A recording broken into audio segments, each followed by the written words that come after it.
and from the Sirens weekend, they are still winless. But we did see, we sort of called it, Gordon, or we did actually call the game, but at the time we sort of called it. It's possibly the save of the season.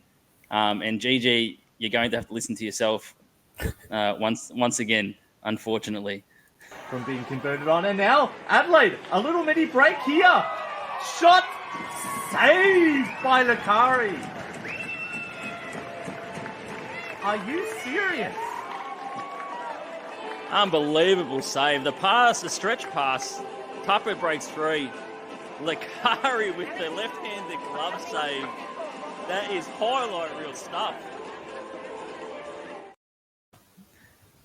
I think it is the save of the season. Made it look easy, and it obviously wasn't. But when we talk about the talent of the goaltenders, I think that's save of the season at the moment.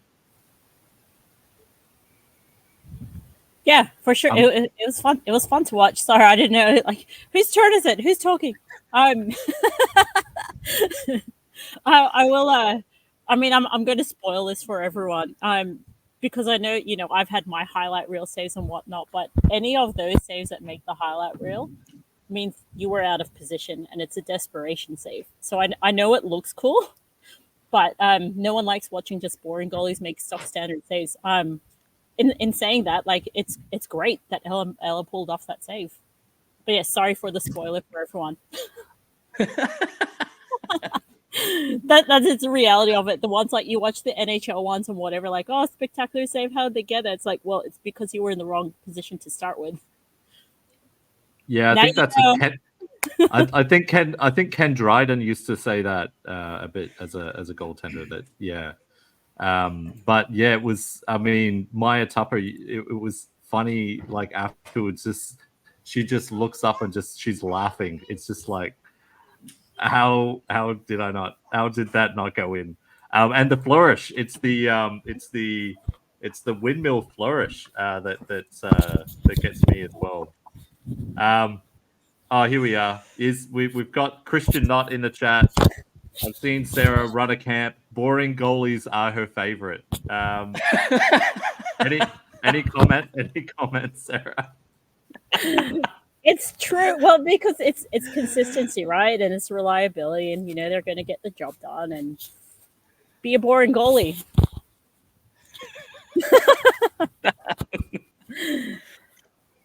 And obviously, your Sirens are still winless, Sarah. We've spoken about it. I've written a piece last week just looking at 4 players that I've sort of been impressed with this season. I think they're on the right track, especially next season. I did say on Friday when we had our other podcast, they're coming from a long way back for finals. The Saturday, it was a really tight contest. It was really close. The Sunday, the 8:15 a.m. probably doesn't help things for either team. What are you seeing from the Sirens and just your thoughts from the weekend as well? So, I mean, like I said before, we lost a whole lot of players and goalies. I mean, Tina's not there anymore either, right? So I think that there's a lot of talent in the team, but they haven't found how to work together effectively yet. Like Edney, who she got working with her that she can rely on to make that pass and connect with it. Young Ebony has had to, she's a senior leader. She's wearing a letter now, and she's had to really step up, and she's getting the job done, but it's just having, back in the day when we had Sharna and Steph, they knew each other. So, and now they're back together again. They knew each other pretty well. You put them on the line, they're going to get the job done. But I think with the Sirens, they're still trying to find what's going to work.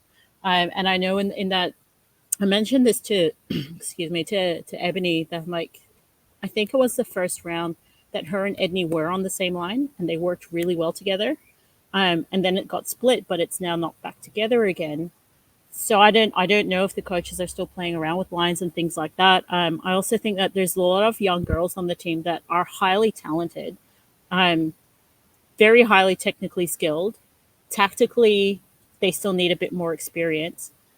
But also, I feel like how they play in the women's league in New South Wales, they can't get away with that in the A-Dub. Like it's a whole new ball game, puck game, whatever. It's not the same thing. So there were a few selfish plays going on in there, and some skaters, trying to skate through, to defense. You could probably get away with it in the women's league just because of the skill disparity, but you can't do that in the A-Dub. And as a result of that, there were lots of like intercepted passes, turnovers, just lots of stuff going on that's not connecting yet. I hope it starts connecting soon, because they're right now. I mean, it's 0 from 6, right? So I know there's the extra games this year, but they're in danger of not even making finals this year, which would be a shame to see.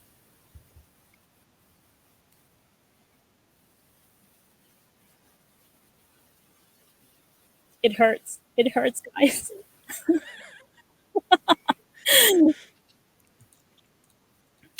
Yeah, what did you see from the Sirens, GG? I know you're a big fan of Lily Roberts. I thought Ava Calabria had a pretty good weekend. I thought she really worked hard out on the ice. What did you see, Gordon? Yeah, and they do have pieces, right? There's players that I was expecting Stephanie Newmark to have a huge season this year. I haven't seen that happen. Maybe it's the line combinations. I don't know. But yeah, they're hanging in games. So I think if you look at the games that they've had, even that opening weekend against the Melbourne Ice, they didn't get blown out of the water by the Melbourne Ice. And then they came down to Adelaide. They were either tied or in the lead in the third period in both those games, and ended up losing both games in regulation. And then on the Saturday game this weekend, they were down 2 and tied it up. So, you look at the Sunday game. Yes, that's a bit of a blowout, and I think the second Melbourne game was a bit of a blowout at home, just slightly. But they've been in games, so a couple of bounces go their way, and we're not talking about them being winless. We're talking about them in a battle for fourth or third. It's tough. The other side of that coin, which is probably not going to be something that Sarah likes to hear, or Sirens fans will get angry at me, but I do feel that we spoke before the season, Andrew, and mentioned that there was a potential that we could see the reigning champions not make finals. Just with the losses that they've sustained. Like, I was surprised that after 2020, after losing Nadine Edney and Amelia Matheson, that they're able to come back and win finals again, win the Joan McCowan Trophy again, and then to lose yourself, Sarah, and Tina Girdler and Shana Godfrey and Remy Harvey. Chloe, many players? Island, Linda, we lost a lot. But and also, I'm just going to chime in here that this also, I said before that I fear for the sustainability of the league. There's a few of those players that made the team but pulled out because they can't afford it, because the costs skyrocketed. And so my concern is now that I think it's great that there's these exhibition games against the Melbourne Ducks, but what happens if they enter the league next year and the costs go up again? And then with these girls that are playing both in the A-Dub, and this is cost equalized, right? So everybody's paying $3,500 across the league, and it's essentially up to individuals and teams to find sponsors. But then if you add Worlds on top of that, I don't know how many are doing both U18s and senior team. And then everything that these girls do in the winter, what happens when those teenage girls hits 18 and their parents are no longer paying for them?